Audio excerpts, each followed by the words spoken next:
is a time prosperity becomes hopeless and helpless. May we not get to that time before we learn to remember the Lord. There was a time David and his men, Bible says they were in the wilderness, they were hungry, they were starving. They had protected this wealthy man called Nabal.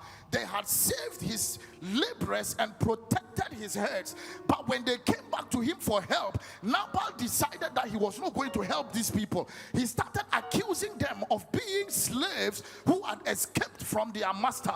But Bible said that according to Nabal's folly, he had a stroke and lost his life. There was another person who in the Bible, he said that his lands had given him so much harvest, he did not know what to do with the harvest, and therefore he will break his barns. After breaking his barns, he will build new house, load it, and say to his soul, my soul, eat, sleep, rejoice, make merry.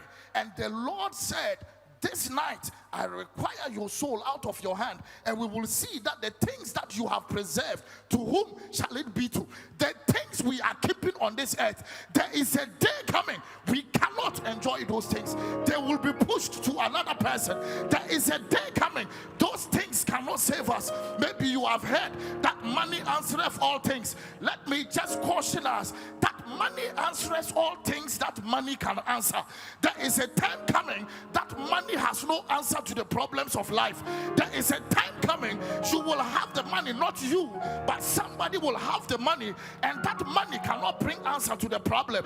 There are people who had bank accounts, they lay in the hospital and the doctor said, sir, we cannot help you. Even with all the monies in the world, we cannot help you. And the regret is always the fact that when they were strong and they were prosperous and could help the church, they did not remember the Lord.